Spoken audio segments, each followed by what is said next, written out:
का question number 12 देखते हैं।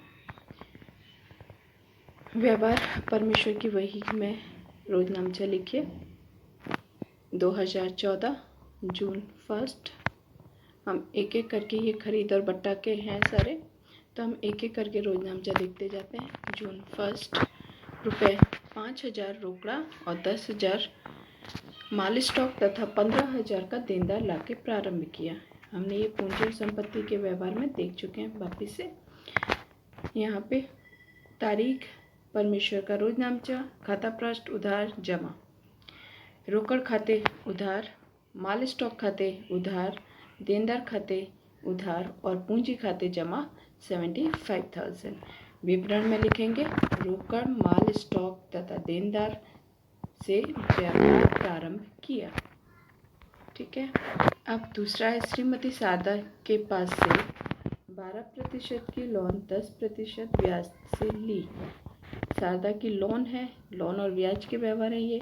तो रोकड़ खाते उधार 20,000 और 12% की श्रीमती शारदा की लोन खाते जमा 20,000। श्रीमती शारदा ने 12% की लोन प्राप्त कर ली है, इसलिए रोकड़ खाते उधार और श्रीमती शारदा का लोन खाते जमा। तीसरा है, रामेश्वर स्टोर्स में से रुपये 8,000 का माल 10% व्यापारी भट्टा से खरीदा। मैंने पहले भी कहा, व्यापारी भट्टे की रोजनामचा में व्यवहार में कट जरूर हो जाता है, उसको असर जरूर दिखा पर लिखा नहीं जाता है। ठीक है। रामेश्वर के में से 8,000 का माल 10% व्यापारी भट्टे से खरीदा और व्यापारी भट्टा उधार व्यवहारों पे लागू होता है, रोकड़ व्यवहारों पे नहीं लागू होता। तो 8,000 का 10% होगा, यानी कि 800 माइनस हो जाएगा, 7,200 रह जाएगा, यानी कि खरीद खाते उधार 7,200, रामेश्वर स्टोर्स खाते जमा 7,200। विवरण में रामेश्वर स्टोर्स में से 8% व्यापारी भट्टे से उधार किया। पांचवा, गायत्री स्टोर्स में से 5,000 का माल 10% व्यापारी भट्टे से बेचा। बेचने पे भी वही, यानी कि गायत्री स्टोर्स खाते उधार 5,000 का 10% कितना होगा, 500। 5,000 का 10% होगा 500। 500 माइनस करेंगे 5,000 में से कितना बाकी बचेगा, 4,500। 4,500 बचेगा। तो अब रोजनामचा इसका क्या होगा, मैंने पहले भी कहा, बिक्री खाता हमेशा जमा रहेगा। तो गायत्री स्टोर्स खाते उधार और बिक्री खाते जमा 4,500, 4,500। गायत्री स्टोर्स खाते उधार 4,500, बिक्री खाते जमा 4,500। विवरण में गायत्री स्टोर्स को 10% भट्टे से माल उधार बेचा। अब नेक्स्ट है 7, राधा कृष्ण स्टोर्स में से 15,000 का माल 10% व्यापारी भट्टे से 10% रोकड़ भट्टे से खरीदा। आधी रकम चेक से दिया। व्यापारी भट्टा है। अब खास, कृष्णा ने 15,000 का माल 10% व्यापारी भट्टे से बेच दिया 15,000 का 10% से। तो सबसे पहले बिक्री हो चुकी है, आधी रकम चेक से। तो पहले 15,000 का 10% कितना होगा, 1,500। देखो, खरीद खाते उधार, कृष्णा स्टोर्स खाते जमा 6,750। ठीक है, 6,750। अब आप लोग कहेंगे कि 6,750 कैसे आया। ठीक है, तो पहले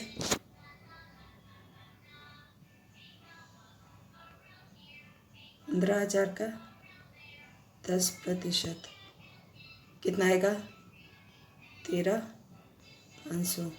उसको डिवाइड किया, क्योंकि यहाँ पे कितना का है, आधी रकम, यानी डिवाइडेड बाय 2 या 50%। तो 6,750 आएगा।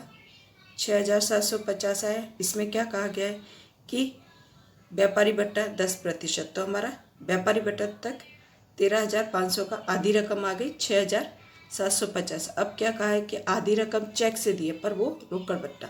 अब 6,700 का 10% कितना होगा, क्योंकि रोकड़ भट्टा दिया है। देखो, 6,750 का आधा रकम 10% निकालेंगे तो 6,000 675। ये रोकड़ बट्टा, आपका रोकड़ बट्टा होगा 675। वो 6750 में से माइनस कर देंगे। ठीक है, अब यहाँ पे आपके रोजनामचे में चलते हैं। तो ये खरीदा है,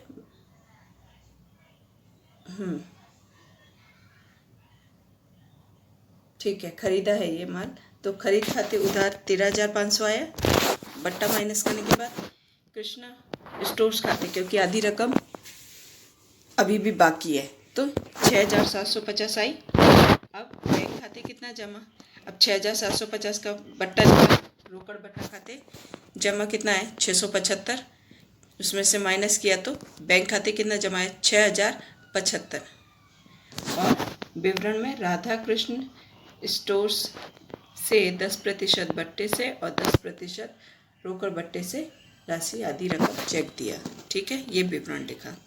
अब तारीख 10, विभूति के पास से 5,000 का माल भेजने का ऑर्डर मिला है, यानी कि गैर आर्थिक व्यवहारों का, तो इसका असर नहीं होगा। यहाँ 10 का गैर आर्थिक व्यवहार है। अब तारीख 12, विभूति के ऑर्डर अनुसार माल का 10% बट्टे से लारी भाड़ा 50 से चुकाया। अब जो था वो भेज दिया, तो विभूति खाते उधार और बिक्री खाते जमा। विभूति खाते उधार 4,500 और बिक्री खाते जमा 4,500, क्योंकि 10% बट्टे से है। और उसके बाद लारी भाड़ा भी है, तो लारी भाड़ा खाते उधार 50 और रोकड़ खाते जमा 50, तो इसका पूरा हुआ। अब तारीख 15, विभूति दिवालिया होने से घोषित होने पर 300 रुपये डूबत ऋण बाकी और बाकी का चेक मिल गया। तो देनदार होता है या नाम व्यक्ति का नाम खाते उधार और रोकड़ खाते जमा। तो विभूति खाते उधार, देखो यहाँ पे बैंक खाते उधार 4,500, डूबत ऋण खाते 300 और विभूति खाते जमा 4,500। यहाँ पे देखिए 300 डूबत ऋण है, यानी कि 5,000 का हमारा था। 5,000 में से हमने 10% व्यापारी बटे, यानी 4,500 की एंट्री हुई। ठीक है, यहाँ देखिए ये रही एंट्री, 4,500 की एंट्री हुई। हम लारी भाड़ा इसमें नहीं देखेंगे, सिर्फ 4,500। अब 4,500 की यहाँ पे क्या क्या है, क्या कि दिवालिया घोषित हुआ तो 300, तो 4,500 में से ये जो 300 है वो नहीं मिलने वाला है। ठीक है, अब यहाँ पे रोजनामचा देखो, बैंक खाते 4,200, डूबत ऋण खाते उधार 300, हो गए 4,500 और विभूति खाते जमा 4,500। विवरण में विभूति दिवालिया होने पर शेष रकम चेक से मिली। क्लियर। अब हम वापिस से तारीख 16, अनुपम के रुपये 1,050 की बाकी लेना पेटे 1,000 का चेक देकर हिसाब चुकते किया तो अनुपम खाते उधार 1,050, बैंक खाते जमा 1,000 और कसर खाते 50, क्योंकि जो लमसम नहीं देते हैं उसे कसर खाते लिख देते हैं व्यापारी लोग। विवरण अनुपम को हिसाब चुकते दिया, यानी कि 50 रुपये वो उसमें निकल जाते हैं। अब लास्ट है तारीख 20, इनामदार के पास से अपलिखित डूबत ऋण के रुपये 1,500 प्राप्त वापिस हुआ, यानी कि 1,500 वापिस हुआ। तो तारीख 20 का रोकड़ खाते उधार 1,500 और डूबत ऋण वापसी खाते जमा 1,500।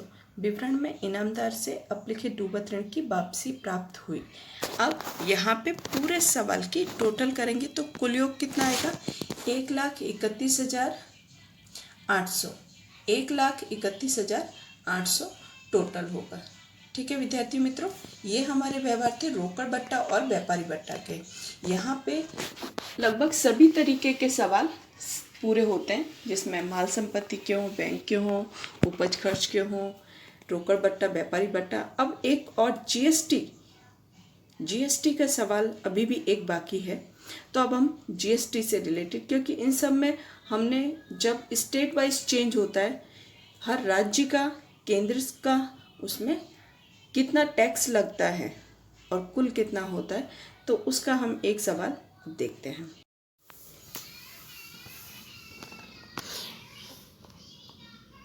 उदाहरण नंबर 13, निम्नलिखित व्यवहारों पर से अहमदाबाद के श्री अश्विन पटेल की वही में जनवरी 2019 के रोज का प्रविष्टि लिखिए। अश्विनी पटेल के धंधे के व्यवहारों को केंद्र सरकार यानी कि सेंटर का 6% है, राज्य का 6% लागू करेगा और संकलित वसेक के लिए 12% की दर से लागू करना है। निम्नलिखित व्यवहारों की दर से वसेक का समावेश नहीं हुआ है, लागू करने से वेक पर जोड़कर प्रविष्टि लिखो। यानी 2019 एक एक हम रोजनामचा देखते जाते हैं। 2019 जनवरी 1 पहला है सूरत के सुरेश भाई के, सूरत के, देखिए यहाँ पे राज्य का नाम लिखा हुआ है यानी कि गुजरात का लगेगा 6% और फिर राज्य का लगा 6% और केंद्र का लगेगा 6%। सूरत के सुरेश भाई के पास से 10% का माल खरीदा, रेलवे नोट 2000 और मजदूरी 500 सहित का चेक दिया है। तो अब इसका रोजनामचा, अश्विन पटेल का रोजनामचा, तारीख, विवरण, खाता पृष्ठ, उधार, जमा 2019 जनवरी 1 खरीद खाते उधार 10,000, मजदूरी रेलवे नूर खाते उधार 2000, मजदूरी खाते 2000। अब ये जो 6% निकाला है इन सबको टोटल 10,000 प्लस 2000 प्लस करेंगे तो 12,000 प्लस 500 करेंगे तो 12,500।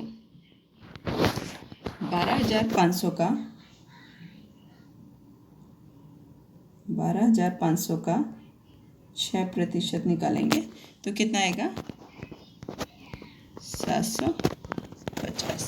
750 आया।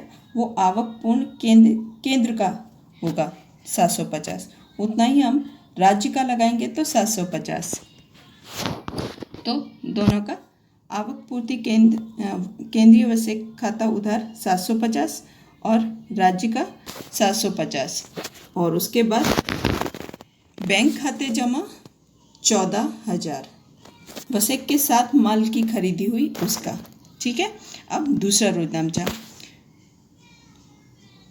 तारीख 4, आनंद के अमूल भाई के पास से 8,000 का माल खरीदा। अमूल भाई के हैं यानी कि ये आनंद के हैं, ये भी राज्य का हुआ। तो खरीद खाते उधार 8,000 का 6% होगा 480 और वो भी राज्य का 480 और अमूल भाई खाते 8,960। आज 7वां है, तारीख 7, जयपुर यानी कि राजस्थान के राजेश भाई के पास से 15,000 का माल का चेक मिला। ये सीधा स्टेट का है, सिटी का नहीं, स्टेट का है तो एक ही बार में आ जाएगा। 12% निकालेंगे। खरीद खाते उधार 15,000, वसेक का आवक पूर्ति 18 और बैंक खाते जमा 16,800। अब आप लोग कह रहे होंगे मैडम यहाँ पे ऊपर की रोजनामचे दोनों में 6% निकाला, यहाँ पे हमने एक साथ निकाल दिया, संकलित कर दिया। देखिए यहाँ पे सूरत गुजरात में है तो गुजरात एक स्टेट हुआ और ये एक सिटी है। आनंद सिटी है और गुजरात में आती है। जयपुर एक पूरा राज्य है, राजस्थान, यहाँ पे लिखा हुआ है जयपुर राजस्थान के हैं। ठीक है। यहाँ पे सिर्फ सिटी का नाम दिया हुआ है, यहाँ पे इन ब्रैकेट में राजस्थान कर दिया है। तो हम दोनों का कंबाइंड 12% निकाल रहे हैं। जैसे 9वें में मुंबई लिखा पर इन ब्रैकेट में महाराष्ट्र लिखा है, तो हम महाराष्ट्र है तो हम डायरेक्ट 12% निकालेंगे। यहाँ पे देखिए मनोज भाई के पास से 12,000 का माल खरीदा, तो खरीदा है तो खरीद खाते उधार, अब यहाँ देखिए खरीद खाते उधार 12,000 और संकलित GST निकालेंगे तो 12,000 का 12% निकालेंगे तो 1,440 और मनोज भाई खाते जमा 13,440 वसेक के साथ किया। ठीक है। अब तारीख 15, केशोद के केशव भाई के पास 15,000 का माल बेचा है, ये एक, तो इसका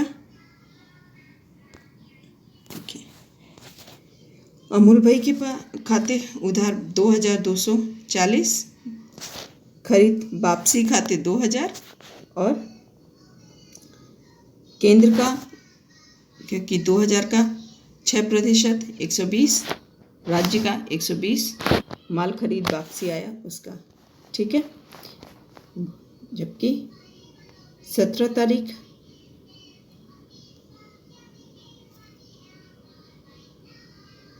12 तारीख मुंबई के मनोज भाई के 3000 का माल वापस किया है, बिक्री वापसी है, ये बिक्री वापसी है। तो देखिए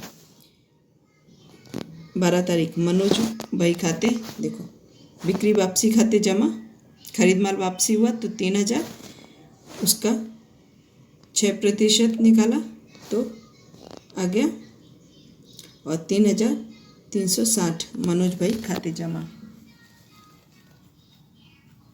अब तारीख 15 केशोद के केशव भाई को 15,000 का माल का चेक मिला। इसके बाद नीचे का भी रीड कर लेते हैं। वलसाड़ के विनोद भाई को 20,000 का माल बेचा, उसके बदले में हमने रेलवे नूर के 1,000 और मजदूरी के रोकड़ चुकाई। अब हम 15 और 17 दोनों तारीख का देखते हैं। बैंक खाते उधार, अब यहाँ पे बिक्री कितनी थी, बिक्री खाते उधार जमा 15,000, अब 15,000 का 6% 900, जावक पूर्ति है इसलिए, और राज्य का 900, दोनों प्लस करेंगे तो बिक्री बैंक खाते कितना होगा 16,800, बैंक खाते उधार 16,800, बिक्री खाते जमा 15,000, केंद्र का GST खाते जमा 900 और राज्य का 900। विवरण में वसेक के पास से माल बेचा उसके। अब तारीख 17 विनोद भाई खाते उधार 24,640, बिक्री खाते 20,000, रोकड़ खाते 2,000 और जावक पूर्ति खाते 1,320 और राज्य का 1,320। जब हम बिक्री लिया है 20,000 प्लस 2,000, क्योंकि ये भी हमारा रेलवे नूर भी हमारा खर्च है, तो उसको ऐड करेंगे तो उसके बाद का जो आता है उस पर हम 6% निकालेंगे। अब तारीख 20 दिल्ली के दिनेश भाई को 12,000 का माल बेचा, तो बैंक खाते उधार देखिए बिक्री बेचा है यानी कि बिक्री खाते जमा 12,000 हुआ और उसका 12% निकाला है तो 1,440, और बैंक खाते उधार 13,440 और विवरण में वसेक के माल को बेचा उसका। अब तारीख 22 भोपाल मध्य प्रदेश के भावेश भाई को 18,000 का माल बेचा। हम तीनों ही रीड करते फिर तीनों ही मैं पीछे आपको बताती हूँ। तारीख 25 वलसाड़ के विनोद भाई को ₹2500 की मूल कीमत का माल वापस किया। यहाँ पे मूल कीमत अर्थात वसेक के सिवाय की कीमत गिननी है। भोपाल मध्य प्रदेश भावेश का माल वापस आया। देखिए तारीख 22 भावेश खाते उधार 20,160, बिक्री हुई है 18,000 की और उस पर संकलित यानी कि 12%, 18,000 का 12% निकाला है 2,160, और विवरण में वसेक वसूल करके राज्य के बाहर माल बेचा उसके 2,100, ठीक है। अब तारीख 25 बिक्री माल वापसी खाते उधार 2,500, उसका केंद्र का वसेक लिया है 150 खाते उधार, राज्य का वसेक खाते उधार 150 और विनोद भाई खाते जमा 2,800। तारीख 31 बिक्री माल वापसी खाते उधार, जब एक संकलित है ये क्योंकि दिल्ली का था, ठीक है, तो 3,000 का 12% 360, तो बिक्री माल वापसी खाते उधार 3,000, संकलित वसेक खाते उधार 360, 3,000, बिक्री वापसी खाते उधार 3,000 और वसेक खाते उधार 3,360 और भावेश भाई खाते जमा 3,360। अब सभी व्यवहारों का टोटल करेंगे तो कुल योग आएगा 1,40,000। उधार का 1,40,000, जमा का 1,40,000। विद्यार्थी मित्रों, यहाँ पे ये आपका चैप्टर कंप्लीट होता है। Thank you.